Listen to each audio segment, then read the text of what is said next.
Hello friends, எல்லாருக்கும் வணக்கம். நம்ம டிஎன்பிஎஸ்சி எக்ஸாமில் பார்த்தீங்கன்னா ஹிஸ்ட்ரி ரொம்பவே தவிர்க்க முடியாத டாபிக். ஹிஸ்ட்ரி ஒரு கதையாக அப்படி மன்னர் காலத்து கதையெல்லாம் அப்படி ஒரு லைனாக அப்படியே படித்தோன்னு எங்களால் மறக்கவே மறக்காது. ரொம்பவே இன்ட்ரெஸ்டிங்காகவும் இருக்கும். ஹிஸ்ட்ரியில் நம்ம சிலபஸில் இருக்கிறது பார்த்திங்கன்னா ஃபஸ்ட்டு சிந்து சமவெளி நாகரிகம்ங்கிறதுனால இன்னிலேருந்து சிந்து சமவெளி நாகரிகத்துலேருந்தே அப்படியே தொடங்க போகிறோம். நம்மளோட வீடியோ சோர்ஸ் பார்த்திங்கன்னா முழுக்க பூனம் தலால் தஹியா அவர் எழுதிய ஏன்சியன்ட் அண்ட் மெடிவல் இந்தியா அந்த புக்கை வச்சு தான் ஃபுல்லாக இருக்கும்.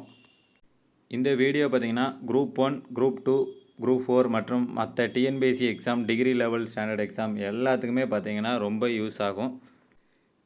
ஏன் பூனம் தலால் தஹியா வச்சு நடத்துகிறோம்னா அதுக்காக பார்த்திங்கன்னா உங்களுக்கு 2 கொஸ்டினை சாம்பிளாக காட்டுறேன்.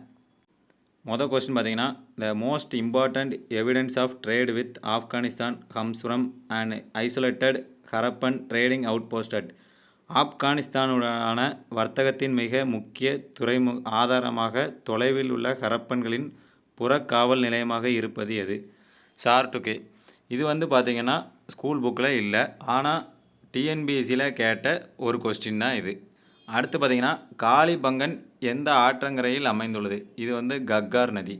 இதுவும் பார்த்திங்கன்னா ஸ்கூல் புக்கில் இல்லை. ஸோ இந்த மாதிரி கொஸ்டினுக்கெலாம் நாம் ஆன்சர் பண்ணணும்னா ஸ்கூல் புக்கும் ப்ளஸ் ஏதாவது ஒரு ஸ்டாண்டர்ட் ஆத்தர் புக் படிக்கிறதும் நமக்கு பெஸ்ட்டு. நான் பார்த்ததுலே எனக்கு தெரிஞ்ச வகையில் பெஸ்ட்டான புக்கு பார்த்திங்கன்னா இந்த பூனம் தலால் புக்கு தான். இந்த வீடியோவும் ஸ்கூல் புக்கும் நீங்கள் படிச்சுட்டு போனீங்கன்னா போதும். இந்த வீடியோவை முழுசாக ஒரு டைம் பார்த்துட்டு அப்புறம் ஸ்கூல் புக்கில் இருந்து நோட்ஸ் எடுத்து படிச்சிட்டிங்கன்னா எந்த கொஸ்டின் வந்தாலும் உங்களுக்கு அட்டென்ட் பண்ணுற மாதிரி இருக்கும். இதே மாதிரி நிறைய கொஸ்டின் சொல்லிகிட்டே போகலாம். அப்புறம் கிளாஸ் பார்க்க முடியாது. ஸோ கிளாஸுக்குள்ளே போகலாம். இதே மாதிரி பார்த்துட்டிங்கன்னா நாம் ஒவ்வொரு கிளாஸும் அடுத்தடுத்த பாடங்கள் நடத்தும் போதும் பார்த்திங்கன்னா ப்ரீவியஸ் இயர் கேட்ட கொஸ்டினை சாம்பிளாக வச்சு உங்களுக்கு நடத்துகிறோம். ஸோ இது வரைக்கும் சப்ஸ்கிரைப் பண்ணாதவங்க யாராக இருந்தீங்கன்னா நம்ம சேனலை சப்ஸ்கிரைப் பண்ணிக்கோங்க. உங்களுக்கு குரூப் 1, குரூப் 2ல் ஹையர் போஸ்டிங் போகிறதுக்கு ரொம்பவே ஈஸியாக இருக்கும், யூஸ் ஆகும் நம்ம சேனல். ஸோ மறக்காமல் சப்ஸ்கிரைப் பண்ணிக்கோங்க. நம்ம நாட்டில் முதல் தோன்றிய நாகரிகம் சிந்து சமவெளி நாகரிகம். அது எப்படி தோன்றுச்சு, அந்த நகரங்கள்லாம் பார்த்திங்கன்னா எந்த அளவுக்கு வளர்ச்சி அடைந்தது, அப்புறம் அதோட வீழ்ச்சி வர சிந்து சமவெளி நாகரிகம் பார்த்திங்கன்னா நம்ம நாட்டில் மட்டும் இல்லாமல் இந்த தெற்கு ஆசியாவிலேயே முதல் நகர நாகரிகம் இதுதான். சிந்துவெளி பார்த்திங்கன்னா புதிய கற்காலத்தை சேர்ந்தது. இது ஒரு முக்கோண வடிவிலானது. அதாவது பார்த்திங்கன்னா மொஹஞ்சதரோ, ஹரப்பா நம்ம எல்லாத்தையும் சேர்த்து பார்த்திங்கன்னா ஒரு முக்கோண வடிவில் இருக்கும். மெசபோட்டமியா, எகிப்து போன்ற நாகரிகங்களோட சமகாலத்தது. அப்புறம் அந்த ரெண்டையும் விட மிகப்பெரியது பார்த்திங்கன்னா சிந்து சமவெளி நாகரிகம்தான். சிந்து சமவெளி நாகரிகத்தை 3 காலங்களாக பிரிக்கலாம். சிந்து சமவெளியோட மொத்த காலகட்டம் பார்த்திங்கன்னா 3200 பிசிஇலேருந்து 1300 பிசிஇ வரை. அதாவது பிசிஇங்கிறது பொது ஆண்டு முன், கிறிஸ்து பிறப்பதற்கு முன்னாடி படிப்போம்ல 1வது ஆண்டு, அதற்கு முன்னாடி தான் இப்போ பொது ஆண்டுக்கு முன் அப்படின்னு நாம் சொல்கிறோம். இதில் தொடக்க கால ஹரப்பா பார்த்திங்கன்னா, அதாவது early or pre Harappan phase 3200 to 2600 BCE, 3200லேருந்து 2600ஆம் ஆண்டு வரை. அப்புறம் மெச்சூர் ஹரப்பன் பேஸ், முதிர்ச்சி அடைந்த ஹரப்பா 2600வது ஆண்டுலேருந்து 1900 வரை. அடுத்து பிந்தைய கால ஹரப்பா 1900லேருந்து 1300 வரை. இப்படி ஹரப்பா மொத்தம் 3 பிரிவாக பிரிப்பாங்க. இந்த ஹரப்பா பார்த்திங்கன்னா ரொம்ப காலமாக மண்ணில் புதையுண்டு இருந்துச்சு. அதை பார்த்திங்கன்னா முதல்ல கண்டுபிடிச்சது யார் அப்படின்னு பார்த்திங்கன்னா 1826 சார்லஸ் மேசன் அப்படிங்கிற ஆராய்ச்சியாளர் கண்டுபிடிச்சார். அவர் தன்னோட நோட்டில் பார்த்திங்கன்னா சின்ன குறிப்பு மாதிரி எழுதி வச்சுட்டு போயிருந்தார். அடுத்து பார்த்திங்கன்னா 1830ஆம் ஆண்டு அந்த இடத்துக்கு, அதாவது மேற்க சிந்து சமவெளி இடத்துக்கு அலெக்சாண்டர் பர்னஸ் அப்படிங்கிறவர் வராரு. அவரும் ஏதோ மதில் மேலே சின்ன கோட்டை இருக்கதா அப்படி சொல்லிட்டு போயிடுறாரு. பிறகு அலெக்சாண்டர் கன்னிங்கம் அப்படிங்கிற சர்வேயர், அதாவது நில அளவையர் ஆராய்ச்சி பண்ணி இந்த மாதிரி இடங்களை கண்டுபிடிக்கிறாரு. இந்த மாதிரி இடங்களை அகழ்வாராய்ச்சி பண்ணதுக்காகவே ஆர்கியாலஜிக்கல் சர்வே ஆஃப் இந்தியா, இந்திய தொல்லியல் துறைன்னு ஒரு துறையை 1861ஆம் ஆண்டு உருவாக்குனார். இப்படி இந்த துறை ஆரம்பித்தப்பறம் பார்த்திங்கன்னா நிறைய இடங்கள் அகழ்ந்தெடுக்கப்பட்டது. அப்படி அகழ்ந்தெடுக்கப்பட்டதில் முக்கியமான பங்களித்தவர் யாருன்னு பார்த்தீங்கன்னா சார் ஜான் மார்ஷல் 1921ஆம் ஆண்டு பார்த்தீங்கன்னா டைரக்டராக பொறுப்பேற்றுக்கிட்டாரு. அதாவது ஏஎஸ்ஐயோட இயக்குனராக பொறுப்பேற்றுக்கிட்டாரு. இவர் வந்து பார்த்திங்கன்னா ஹரப்பாக்கும் மொஹஞ்சதாரோக்குள்ள இடையில ஒற்றுமை இருக்கிறத கண்டுபிடிக்கிறாரு. நம்ம வந்து ஹரப்பா மொஹஞ்சதாரோ யார் கண்டுபிடிச்சாங்க, எந்த வருஷம் கண்டுபிடிச்சாங்க, அதில் என்னென்ன சிறப்புகள் இருக்குன்னு நம்ம கடைசியில் பார்ப்போம். இந்த வீடியோக்கு பின்னாலேயே சொல்லியிருக்கேன், கடைசி வரை பாருங்கள். மோர்டிமர் வீலர் அப்படிங்கிறவர் வந்து எல்லா அகழ்வாராய்ச்சிலையும் ரொம்ப முக்கியமான பங்கு வகிச்சிருக்காரு. சார் ஜான் மார்ஷல் மற்றும் மோர்டிமர் வீலர் இந்த 2 பேரால் தான் பார்த்திங்கன்னா இந்த சிந்து சமவெளியே உலகம் முழுக்க ஃபேமஸ் ஆனது. அப்புறம் பார்த்திங்கன்னா 3 காலகட்டத்தையும் பார்ப்போம். தொடக்க கால ஹரப்பா 3200ஆம் ஆண்டுலேருந்து 2600ஆம் ஆண்டு பொது ஆண்டு முன்னு. இந்த காலகட்டத்தை நாம் வந்து நகரமயமாக்கல் சகாப்தம், அதாவது ரீஜனலைசேஷன் எரான்னு சொல்லுவோம். ஏன்னா கிராமங்களாக இருந்த ஊர்கள் எல்லாம் பார்த்திங்கன்னா நகரங்களாக மாறிச்சு. அதனால் இதை புரோட்டோ அர்பன் பேஸ்னு சொல்லுவோம். அதாவது நகரங்கள் உருவான காலம்னு நாம் சொல்லுவோம். பெரிய கிராமங்கள் எல்லாமே படிப்படியாக அப்படியே நகரங்களாக உருமாறிச்சு. மக்கள் எல்லாரும் கிராமப்புறத்துலேருந்து நகர வாழ்க்கைக்கு மாறினாங்க. இந்த காலத்தை வந்து ஹக்ரா காலம் அப்படின்னே சொல்லுவாங்க. ஏன்னா கைவினை பொருட்கள் எல்லாமே பார்த்திங்கன்னா உற்பத்தி எல்லாமே உச்சத்தில் இந்த கைவினை பொருட்கள் உற்பத்தி காலம்னால ஹக்ரா காலம் அப்படின்னு சொல்லுவோம். அதாவது ஹக்ரா பேஸ் அப்படின்னு சொல்லுவோம். இந்த தொடக்க கால ஹரப்பாவோட சிறப்புகள், அதாவது கேரக்டரிஸ்டிக்ஸ் பார்த்தோம்னா ஃபோர்ட்டிஃபிகேஷன்ஸ், கோட்டைகள் கட்ட ஆரம்பித்தாங்க.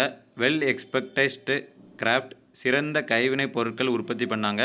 அப்புறம் யூஸ் ஆஃப் வீல் டிரான்ஸ்போர்ட், சக்கரங்கள் பயன்படுத்தப்பட்டன. போக்குவரத்துக்கு பார்த்திங்கன்னா சக்கரங்கள் பயன்படுத்தப்பட்டன. அந்த சக்கரங்கள் எல்லாமே பார்த்திங்கன்னா அப்படி தட்டையாக இருந்துச்சு. இந்த ஆரக்கால்கள்லாம் கிடையாது. அதாவது ஸ்போக்ஸ்லாம் வீலில் இல்லாமல் சும்மா அப்படியே ரவுண்டாக இருந்துச்சு. அப்புறம் எக்ஸிஸ்டன்ட் இன் ட்ரேடு நெட்வொர்க்ஸ், வர்த்தக குழுக்கள் வந்து நிறைய இருந்துச்சு. வியாபார கம்பெனி குழுக்கள் எல்லாமே இருந்துச்சு. ஆனால் பார்த்திங்கன்னா பெரிய பெரிய நகரங்கள் இல்லை. தொடக்க கால ஹரப்பாவோட முக்கியமான இடங்கள் பார்த்திங்கன்னா குஜராத்தில் உள்ள பத்ரி, ராஜஸ்தானில் உள்ள காளிபங்கன், தோலவிரா, கட்சி பகுதி, அப்புறம் ஹரப்பா மேற்கு பஞ்சாபில் உள்ள ஹரப்பா, அப்புறம் ஹரியானாவில் உள்ள பாலக்கோட், அம்ரி, பிர்ரானா.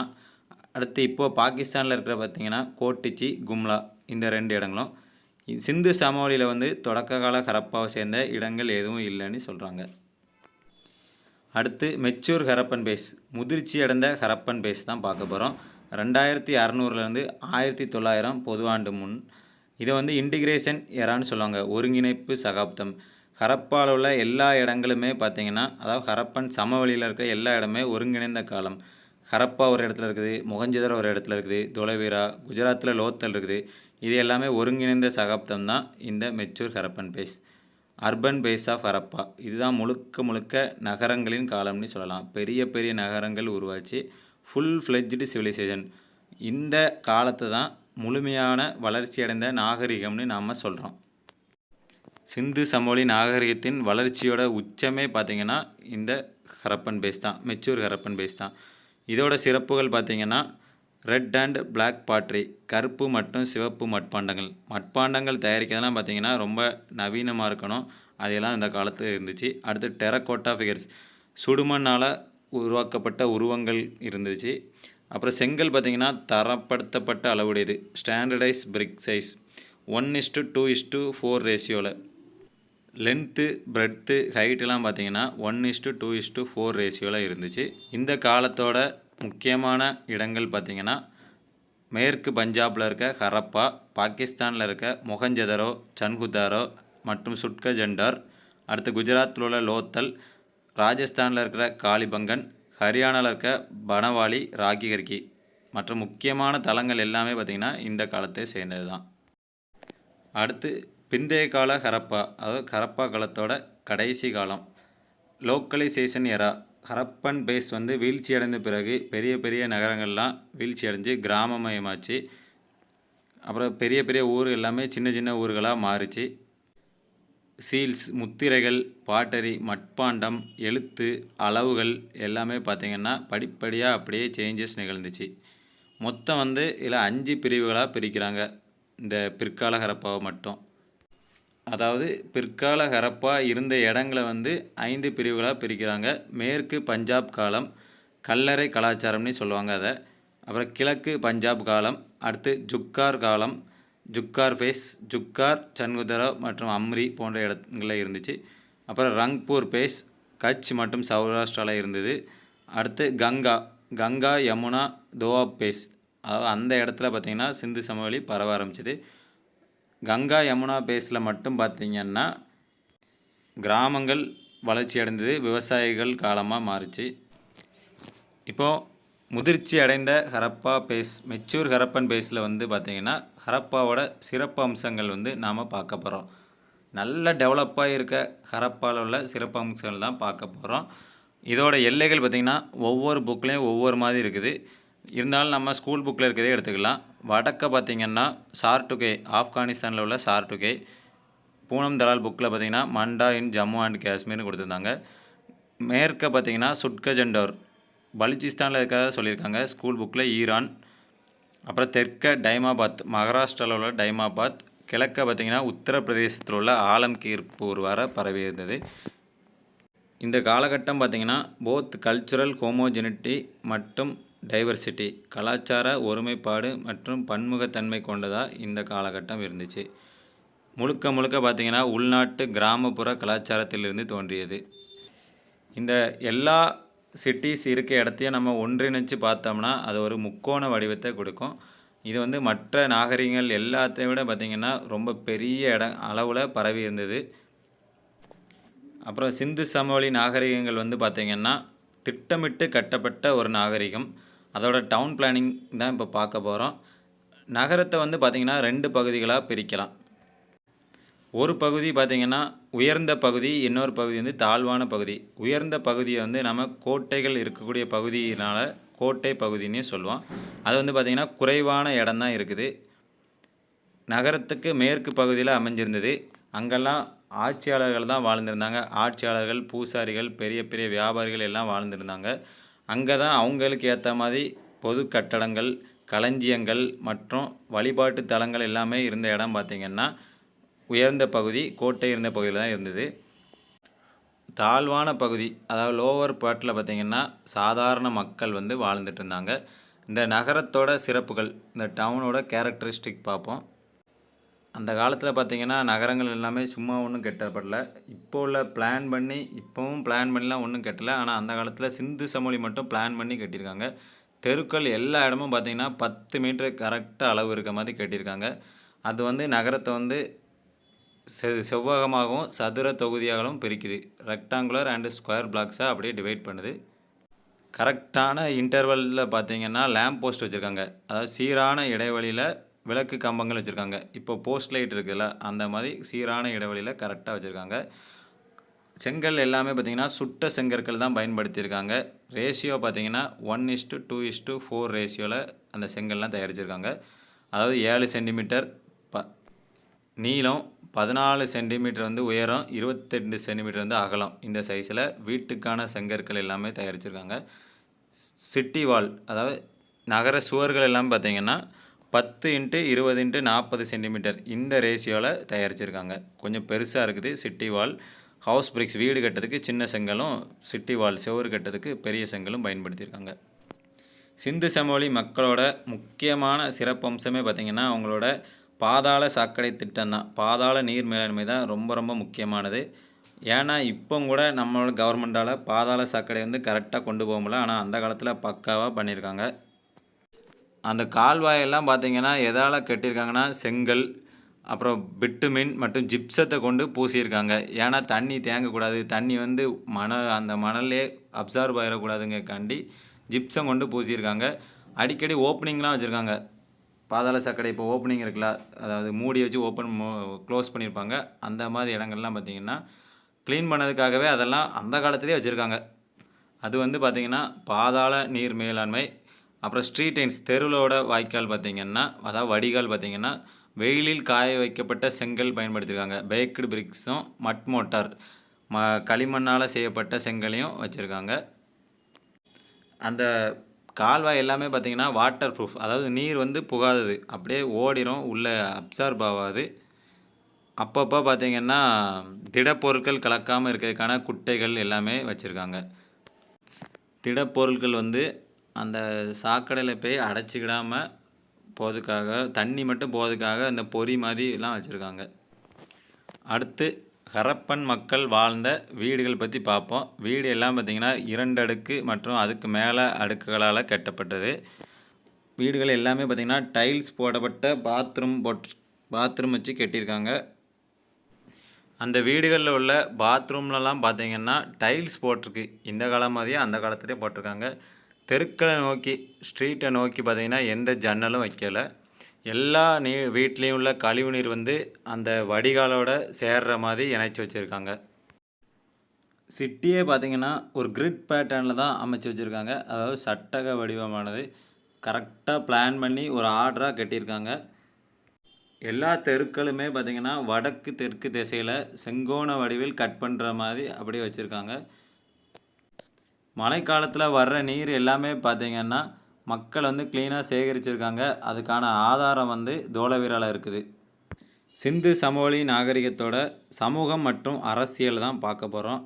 சமூகம்னா மக்கள் எப்படி வாழ்ந்தாங்க, ஆட்சியாளர்கள் எப்படி இருந்தாங்க, அதை தான் பார்க்க போகிறோம். டோட்டல் பார்த்திங்கன்னா ஹரப்பாவே அர்பன் சொசைட்டி தான், நகரம் சார்ந்த சமூகம். மக்கள் முக்கால்வாசி பேர் பார்த்திங்கன்னா மிடில் கிளாஸை சேர்ந்தவங்க தான். மொத்தம் 3 விதமான மக்கள் இருந்தாங்க. ஒருத்தங்க வந்து ரூல்டு பீப்புள், ஆட்சியாளர்கள். ரெண்டாவது வந்து பார்த்திங்கன்னா பணக்கார வியாபாரிகள், rich merchants. Last poor labours, ஏழை தொழிலாளர்கள் வந்து வாழ்ந்துட்டு இருந்தாங்க. பலவிதமான தொழில்கள் இருந்துச்சு. பூசாரி, வீரர்கள், விவசாயிகள், வியாபாரிகள் மற்றும் கைவினைஞர்கள்னால் பொருட்கள் உற்பத்தி செய்கிறவங்க, இவங்க எல்லோரும் இருந்தாங்க. சமுதாயத்தில் பார்த்திங்கன்னா பாகுபாடு இருந்துச்சு. ஏற்றத்தாழ்வு, வேறு கேஸ்ட் அதெல்லாம் இருந்தது. இந்த ஏற்றத்தாழ்வு பார்த்திங்கன்னா புதிய கற்காலத்துக்கு முன்னாடியே பார்த்திங்கன்னா இந்த ஏற்றத்தாழ்வு எல்லாமே தொடங்கிருச்சு. இது வந்து சிந்து சமவெளியில் எப்படி இருக்குன்னா, ஒவ்வொரு மக்களுக்கும் ஏற்ற மாதிரி வீடு வந்து சின்ன வீடாகவும் பெரிய வீடாகவும் இருக்குது. சிந்து சமவெளியோட சரியான ஆட்சியாளர்கள் யாருன்னு தெரியாதனால பெரிய பெரிய பணக்கார வியாபாரிகளால் ஆளப்பட்டதுன்னு சொல்கிறாங்க. அப்புறம் பார்த்திங்கன்னா ஹரப்பா, மொஹஞ்சதோ மாதிரியான சில நகரங்களில் பார்த்திங்கன்னா கோட்டைகள் கட்டப்பட்டுள்ளது. எடுத்துக்காட்டு தொலைவிராலையும் இருக்குது. ஹரப்பன் நாகரிகத்தில் பார்த்திங்கன்னா இந்த கால நகராட்சி குழுக்கள் போலவே பார்த்திங்கன்னா அப்போதும் இருந்திருக்கு. இப்போ நகராட்சியில் பார்த்திங்கன்னா ஒரு குழு வச்சு ஆட்சியாளர்கள்லாம் இருக்காங்களா, நகராட்சி மேயர், அதாவது நகராட்சி தலைவர், துணைத் தலைவர், அந்த மாதிரி அந்த காலத்துலேயும் இருந்திருக்குது. இப்படி ஒரு குழு இல்லைன்னு பார்த்தீங்களா, இந்த மாதிரி கரெக்டான அளவுலலாம் கட்ட முடியாதுன்னு ஆராய்ச்சியாளர்கள் சொல்கிறாங்க. ஹரப்பன் சிவிலைசேஷன் பார்த்திங்கன்னா தாய் வழி சமூகத்தை சார்ந்ததுன்னு சொல்கிறாங்க.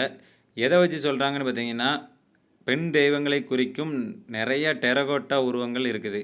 அதாவது டெரகோட்டா பொம்மைகள் மாதிரி கிடச்சிருக்குது. பெண் உருவ சிலைகள், பெண் உருவ பொம்மைகள் எல்லாமே நிறைய கிடைச்சிருக்கிறதுனால தாய் வழி சமூகத்தை சார்ந்ததாக இருந்திருக்கும் அப்படின்னு யூகிக்கிறாங்க. அப்புறம் மக்கள் பயன்படுத்திய ஆடைகள் பார்த்திங்கன்னா பருத்தி, பட்டு, கம்பளி போன்ற பொருட்களால் உருவாக்கப்பட்டதுன்னு சொல்கிறாங்க.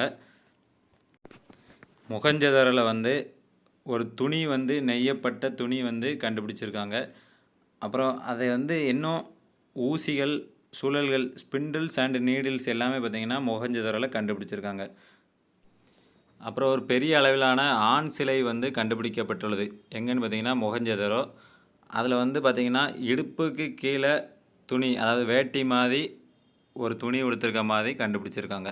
சிந்து சமவெளி நாகரிகத்தோட சமூகம் பார்த்திங்கன்னா, அதாவது துணி இந்த கால நாகரிகம் மாதிரியே அந்த காலத்தில் மக்கள் பெண் தெய்வங்களில் வழிபட்டிருக்காங்க, துணி உடுத்திருக்காங்க, எல்லாமே பார்த்திங்கன்னா லேட்டஸ்ட்டாக தான் இருந்திருக்காங்கன்னு சொல்கிறாங்க. அப்புறம் சிந்து சமவெளி மக்கள் வந்து செய்த விவசாயமும் வளர்த்த கால்நடைகள் பற்றி தான் பார்க்க போகிறோம். கோதுமை வந்து பயிரிட்டிருக்காங்க. முக்கியமாக பார்த்திங்கன்னா பயிரிடப்பட்ட இடம் வந்து மெஹர்கார்க் வந்து பாகிஸ்தானில் இருக்குது. அதில் வந்து கோதுமை பயிரிட்டிருக்காங்க. அப்புறம் பார்த்திங்கன்னா பார்லி, கொள்ளு, ஹார்ஸ் கிராம், பீஸ், பட்டாணி, பூசணி, எள், பேரிச்சை, தானியங்கள், திராட்சை, மருதாணி, பூண்டு, கடுகு, அரிசி போன்றன பார்த்திங்கன்னா பயிரிட்டிருக்காங்க. அரிசி விளைவித்ததற்கான தடயம் வந்து லோத்தலில் இருக்குது. லோத்தலில் கண்டுபிடிக்கப்பட்டிருக்கு. இப்படி விளைவிக்கப்பட்ட உபரி தானியங்கள் எல்லாமே பார்த்திங்கன்னா தானிய களஞ்சியங்களில் சேகரிக்கப்பட்டிருக்கு. தானிய களஞ்சியங்கள் பார்த்திங்கன்னா ஹரப்பா, மொஹஞ்சதரோ, லோத்தல் போன்ற இடங்களில் கண்டுபிடிக்கப்பட்டிருக்கு. அப்புறம் உழுத நிலங்கள் வந்து காலிபங்கனில் கண்டுபிடிக்கப்பட்டிருக்கு. உழுதுக்கு பார்த்திங்கன்னா மரத்தாலான கலப்பைகளை பயன்படுத்தியிருக்காங்க. இரும்பு இல்லாதனால மரக்கலப்பைகளையே பயன்படுத்தியிருக்காங்க. மரக்கலப்பையான பொம்மை பார்த்திங்கன்னா மாதிரி பொம்மைகள் சின்ன சின்ன உருவங்கள் செய்வாங்கள்ல, அந்த மாதிரி பனவாலிலையும் பகவால்பூர்லேயும் கண்டுபிடிச்சிருக்காங்க. ஹரப்பன் மக்கள் வந்து கால்வாய் பாசனத்தை வந்து உபயோகிக்கவில்லை. வெள்ள நீர் பாசனத்தை வந்து பயன்படுத்தியிருக்காங்க. மழை பெஞ்சா வெள்ளம் வரும், அந்த தண்ணியை வச்சு பயிரிட்டிருக்காங்க. இந்த விவசாயம் பார்த்திங்கன்னா கோதுமையும் பார்லியும் பார்த்திங்கன்னா நவம்பரில் பயிரிட்டு ஏப்ரல் மாதம் அறுவடை பண்ணியிருக்காங்க. ஹரப்பன் மக்கள் தான் பார்த்திங்கன்னா முதல்ல காட்டன் உற்பத்தி பண்ணியிருக்காங்க. அதாவது பருத்தி உற்பத்தி பண்ணியிருக்காங்க. அதை வந்து சிண்டன்னு சொல்லுவாங்க. சிந்து சமவெளி நாகரிகத்தில் இருந்ததுனால சிண்டன்னு சொல்லுவாங்க. சிந்துவெளி மக்கள் பார்த்திங்கன்னா குஜராத்தில் கடல் உணவு சமைச்சு சாப்பிட்டதுக்கான தடயங்கள் வந்து கிடச்சிருக்கு. மீன், நத்தை போன்ற கடல் உணவுகள் சாப்பிட்டதுக்கான ஆதாரங்கள் வந்து நமக்கு கிடச்சிருக்குது. அப்புறம் பால் மற்றும் தயிர் வந்து பயன்படுத்தியுள்ளனர். பிற கால்நடைகள் பார்த்திங்கன்னா அவங்க வளர்த்த கால்நடைகள் வந்து காளை, எருமை, ஆடு, திமிலுள்ள காளை, செம்மறி, பன்றி, கழுதை, பூனை, நாய், பசு போன்ற விலங்குகள் எல்லாமே வளர்த்துருக்காங்க. குதிரை இருந்ததுக்கான தடயங்கள் வந்து நமக்கு கிடைக்கல. அப்புறம் யானை, காண்டாமிருகங்கள் இருந்ததுக்கான தடயங்கள் வந்து கிடச்சிருக்கு. அதாவது டெரக்கோட்டா, அதாவது சுடுமண் பொருட்களான உருவங்கள் வந்து நமக்கு கிடைச்சதை வச்சு சொல்கிறாங்க. அப்புறம் தொழில் மற்றும் கைவினை பொருட்கள். சிந்து சமவெளி மக்களோட முக்கியமான தொழில் பார்த்திங்கன்னா மணி மற்றும் ஆபரணங்கள் தயாரித்தல், பீட் அண்ட் ஆர்னமெண்ட் மேக்கிங். அப்புறம் ஓடு, வளையல்கள் தயாரித்தல், தந்த வேலைகள், உலோக வேலைகள், அப்புறம் கப்பல் தயாரித்தல், அப்புறம் முத்திரைகள் தயாரித்தல், சுடுமண் பொருட்கள் தயாரித்தல், செங்கற்கள் தயாரித்தல், அணை மற்றும் கோட்டைகள் கட்டுதல். இது எல்லாம் பார்த்திங்கன்னா முக்கியமான தொழில்களாக இருந்தது. மருத்துவ அறிவும் அவங்களுக்கு கொஞ்சம் இருந்திருக்கு. மருத்துவ அறிவு பார்த்திங்கன்னா மண்டை ஓட்டு அறுவை சிகிச்சை செஞ்சதாக தடயங்கள் வந்து காலிபங்கன்லேயும் லோத்தல்லையும் கண்டுபிடிச்சிருக்காங்க. அதாவது தலையில் வந்து துளையிடப்பட்ட எலும்புக்கூடுகள் வந்து நமக்கு கிடச்சிருக்குது. ஆபரணங்கள், முக்கியமான ஆபரணங்கள் அணிந்தது என்னெல்லாம் பார்த்திங்கன்னா ஓடுகள், மணிக்கற்கள், ஜாஸ்பர், கிறிஸ்டல், படிகம், ஸ்டீடைட், உலோகங்கள் என்னெல்லாம் பார்த்திங்கன்னா செம்பு, வெண்கலம், தங்கம், சுடுமண் பொருட்கள், மோதிரம், வளையல், அப்புறம் செயின், இந்த மாதிரி ஆபரணங்கள் எல்லாமே அணிஞ்சிருக்காங்க. மணிக்கற்கள் தயாரிக்கும் இடம் பார்த்திங்கன்னா சன்குதரோ, லோத்தலில் வந்து கண்டுபிடிக்கப்பட்டிருக்கு. சிந்துவெளி மக்கள் பயன்படுத்திய நகை மற்றும் அணிகள்னு பார்த்திங்கன்னா தங்கம், வெள்ளி போன்ற பொருட்களால் செய்யப்பட்டதாக இருக்கலாம். நகைகள், வளையல்கள், பதக்கம், காதணிகள், கோல்கள்னால் உங்களுக்கே தெரியும், மன்னர்கள் வச்சுருப்பாங்கள்ல, அந்த மாதிரி கோல்கள் தான். அப்புறம் கராச்சிக்கு பக்கத்தில் இருக்க அல்லாடினோ அப்படிங்கிற ஒரு இடத்துல பார்த்திங்கன்னா தங்கம், வெள்ளி, கார்னிலியன், அப்புறம் விலை மதிப்பற்ற பொருட்களான உற்பத்தி செய்யப்பட்ட நகைகளை வந்து மக்கள் அணிஞ்சிருக்கதா தடயங்கள் வந்து நமக்கு கிடச்சிருக்குது. உலகத்திலே வெள்ளியை பயன்படுத்தினது பார்த்திங்கன்னா சிந்துவெளி மக்கள் தான். ஹரப்பன் மக்கள் வந்து ஆண்களாக இருந்தாலும் சரி, பெண்களாக இருந்தாலும் சரி, இந்த ட்ரெஸ் அணிவதிலையும் தங்களை வந்து அலங்காரப்படுத்தி கொள்வதிலையும் பார்த்திங்கன்னா ரொம்ப ஆர்வமுடையவர்களாக இருந்தாங்க. சுடுமண் பொருட்களால் ஆண் உருவங்களையும் பெண் உருவங்களையும் பொம்மை மாதிரி செஞ்சுருந்தாங்க.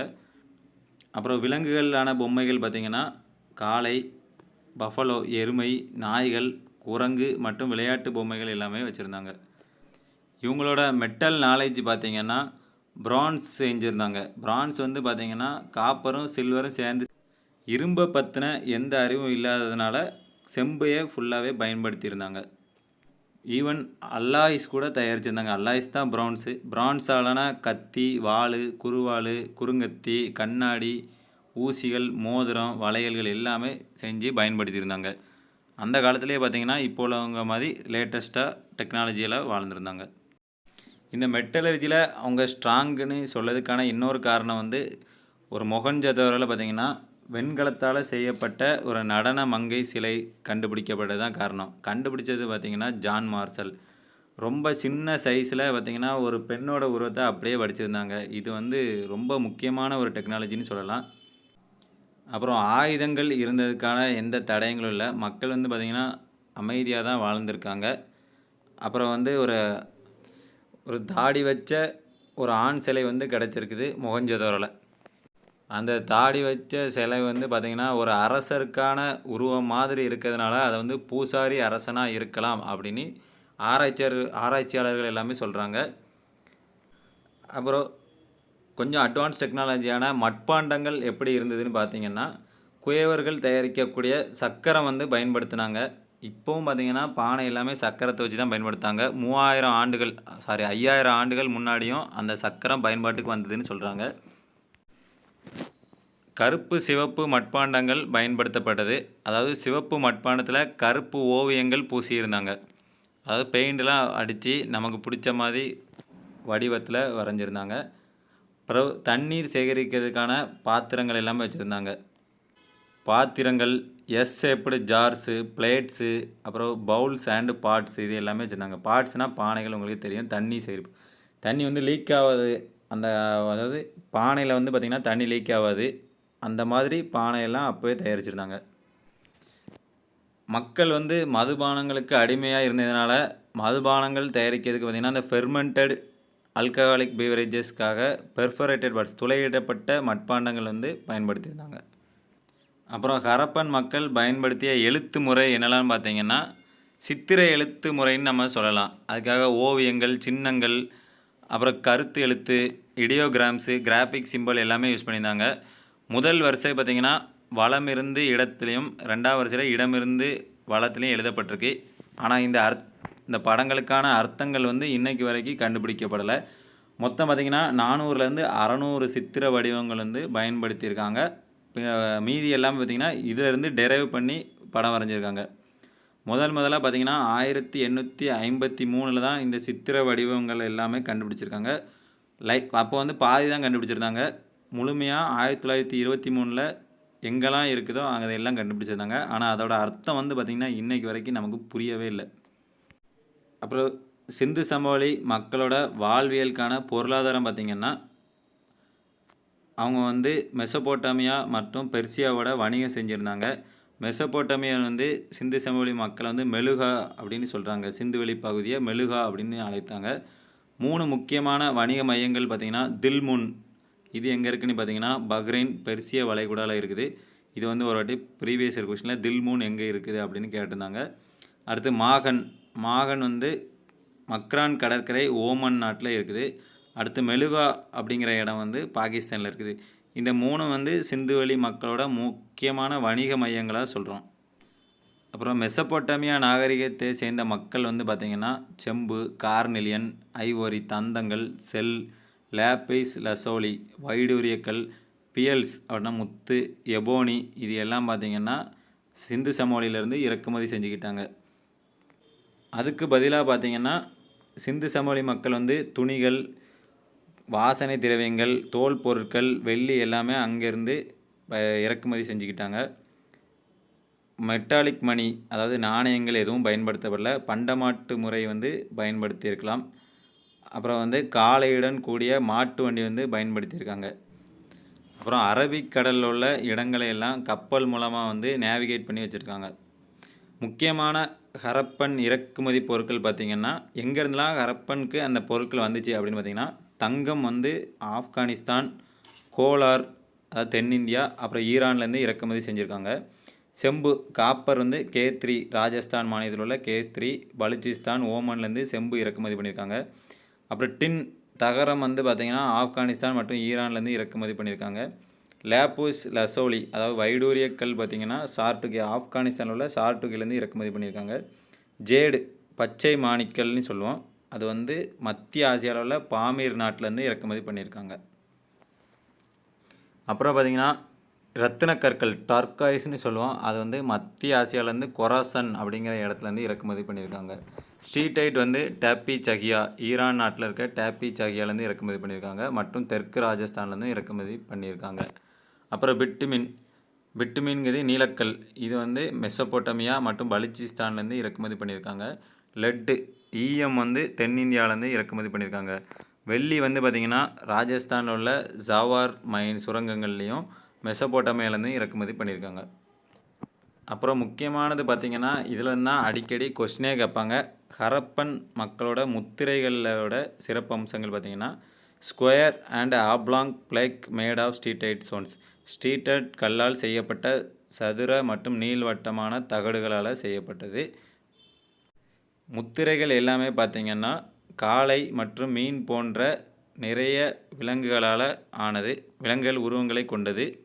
அப்புறம் தாயத்துகள் பகடை விளையாட்டு எல்லாமே அந்த காலத்தில் நடந்திருக்கு. லோத்தலில் பார்த்திங்கன்னா பட்டன் மாதிரியான முத்திரைகள் கண்டுபிடிச்சிருக்காங்க. அது தமிழில் நீங்கள் எழுதிக்கோங்க. அதுக்கான தமிழ் டிரான்ஸ்லேஷன் கரெக்டாக எனக்கு தெரில. அப்புறம் கப்பல் கட்டும் தளம் வந்து லோத்தலில் கண்டுபிடிக்கப்பட்டிருக்கு. கப்பல் கூட தயாரிச்சிருக்காங்க. முக்கியமான துறைமுகங்கள் என்னெல்லாம் பார்த்திங்கன்னா ரங்பூர், சோம்நாத் மற்றும் பாலக்கோட், இந்த 3 முக்கியமான துறைமுகங்களாக இருந்திருக்கு. ஹரப்பன் மக்கள் பயன்படுத்திய எடைகள் பார்த்திங்கன்னா பைனரி சிஸ்டத்தை யூஸ் பண்ணியிருக்காங்க. இரும முறையை பயன்படுத்தியிருக்காங்க. 1, 2, 8, 16, 32, 64 இந்த வகையிலான எடைகளை பயன்படுத்தியிருக்காங்க. அப்புறம் டெசிமல் மல்டிபிள்ஸ் தசம பின்னங்கள் பார்த்திங்கன்னா 160, 320, 640, 1200 அந்த வகையில் பயன்படுத்தியிருக்காங்க. இந்த அளவுகள் எல்லாமே பார்த்திங்கன்னா செட்ஸ் கருங்கல், லைம்ஸ்டோன் அதாவது சுண்ணாம்புக்கல் அல்லது ஸ்ட்ரீட்டைட்டால் உருவாக்கியிருக்காங்க. இது எல்லாமே பார்த்திங்கன்னா கியூபிக் இன் ஷேப். கியூபிக்னால் நல்ல அழகாக இருந்து பொறுமையாக உட்காந்து செதுக்கியிருக்காங்க. கனசதுர வடிவத்தை கொண்டது. ஹரப்பன் மக்கள் பயன்படுத்திய அளவுகள் என்னெல்லாம் பார்த்திங்கன்னா ஒரு அடி வந்து 37.6 சென்டிமீட்டர் அளவுக்கு கொண்டு இருக்குது. ஒரு கியூபிட் அதாவது ஒரு முழம்ங்கிறது பார்த்திங்கன்னா 51லேருந்து 53 சென்டிமீட்டர் வரை கொண்டுள்ளது. அப்புறம் செல் ஸ்கேல் ஓடுகள் பார்த்திங்கன்னா மொஹஞ்சதாரோவில் கண்டுபிடிக்கப்பட்டது. இது வந்து கோணங்களை அளவிடுறதுக்காக பயன்படுத்தப்பட்டிருக்கு. செல் ஸ்கேலை வச்சு ஆங்கிள் அளந்துருக்காங்க, மெஷூர் ஆங்கிள்ஸ். அதுக்கான தடயங்கள் வந்து சௌராஷ்டிராவில் கிடச்சிருக்குது. தந்தத்திலான அளவுகள் பார்த்திங்கன்னா லோத்தலில் கண்டுபிடிச்சிருக்காங்க. இதுவரை நாம் பார்த்தது எல்லாமே பார்த்திங்கன்னா இந்தியாவில் கண்டுபிடிக்கப்பட்ட அளவுகள். அதே மாதிரி மெசபோட்டாமியாவில் கண்டுபிடிக்கப்பட்ட ஹரப்பன் முத்திரைகள் எங்கெல்லாம் இதே முத்திரைகள் வந்து மெசபோட்டாமியாவில் கண்டுபிடிச்சிருக்காங்க. எந்த நகரங்கள்லாம் பார்த்திங்கன்னா சுசா, உர், நிப்பூர், ஃபைக்காலா மற்றும் பஹ்ரைன் இந்த இடங்களெல்லாம் கண்டுபிடிச்சிருக்காங்க. மொஹஞ்சதாரோவில் பார்த்திங்கன்னா மெசபோட்டாமியாவை சேர்ந்த 3 சிலிண்ட்ரிக்கல் சீல் வந்து கண்டுபிடிச்சிருக்காங்க. உருளை வடிவிலான சீல் வந்து கண்டுபிடிச்சிருக்காங்க. சிந்துவெளி பின்பற்றிய மதம் பார்த்திங்கன்னா பொதுவாக இந்த மதம் தான் சொல்ல முடியாது, மதச்சார்பட்டதாக இருக்குது, செக்குலர் சொசைட்டி. ஏன்னா அதுக்கான வழிபாட்டு கோயிலோ வழிபாட்டு தலங்களோ எதுவுமே நம்ம கண்டுபிடிக்கல. ஆனால் வந்து புனித இடங்கள் எல்லாமே இருக்குது. எடுத்துக்காட்டாக பார்த்திங்கன்னா மொஹஞ்சதாரோவில் பெரிய குளம் வந்து பார்த்திங்கன்னா புனித இடமாக இருக்குது. அப்புறம் மரங்களை வழிபட்டிருக்காங்க, கற்களை வழிபட்டிருக்காங்க, அரச மரத்தையும் வழிபட்டிருக்காங்க. இதுவும் ப்ரீவியஸ் இயர் கொஸ்டினில் அடிக்கடி கேட்ட இடமே இதுதான். அப்புறம் பேய்களை வழிபட்டதுக்கான சான்றுகள் எல்லாமே கண்டுபிடிச்சிருக்காங்க. உருவ வழிபாடு வந்து இருந்திருக்கு. பெண் தெய்வங்கள் உருவ வழிபாடு வந்து இருந்திருக்கு. ஆனால் அது யாருன்னு நம்மளால் சொல்ல முடியல. அப்புறம் பசுபதி மகாதேவ் அதாவது சிவனோட முன்மாதிரியான ஒரு உருவங்களை வந்து வழிபட்டிருக்காங்க. லிங்க வழிபாடு அதாவது லிங்கத்தை வந்து படைப்பாட்டலுக்கான வழிபாட்டாக சொல்கிறாங்க. அப்புறம் யோனி வழிபாடு அது வந்து கருவுறுதல் வழிபாடு, கரெக்ட் ஆஃப் ஃபெர்டிலிட்டின்னு சொல்கிறாங்க.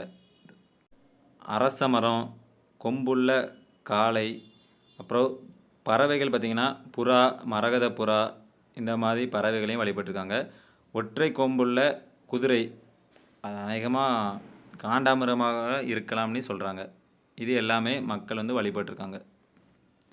காளிபங்கன்லேயும் லோத்தல்லையும் பார்த்திங்கன்னா வேள்வி இருந்ததுக்கான தடயங்கள் வந்து கண்டுபிடிக்கப்பட்டிருக்காங்க. அப்புறம் பசுபதி மகாதேவர் அதாவது ஒரு உருவம் கண்டுபிடிச்சிருக்காங்க. அது கீழே பார்த்திங்கன்னா அதாவது அதை சுற்றி யானை, புலி, காண்டாமிருகம், எருமை, மான் போன்ற விலங்குகள் வந்து வணங்கிக்கிட்டு இருக்க மாதிரி ஒரு முத்திரை வந்து நமக்கு கிடச்சிருக்குது. அப்புறம் இறந்தவர்களை வந்து எப்படி அடக்கம் செஞ்சாங்கன்னு பார்த்திங்கன்னா வட தெற்கு திசையில் அடக்கம் பண்ணியிருக்காங்க. வடக்கு தெற்காக அடக்கம் பண்ணியிருக்காங்க. சில இடத்துல வந்து புதைக்கப்பட்டனர், சில இடத்துல வந்து எரிக்கப்பட்டனர்.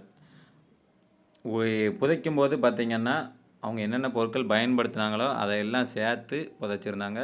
மொத்தம் 3 முறையாக அடக்கம் பண்ணதுங்க. ஒன்று வந்து முழுமையான அடக்கம், முழு உடம்பை அடக்கம் பண்ணுறது. அப்புறம் வந்து எலும்பை உடைத்து அடக்கம் செய்தல்.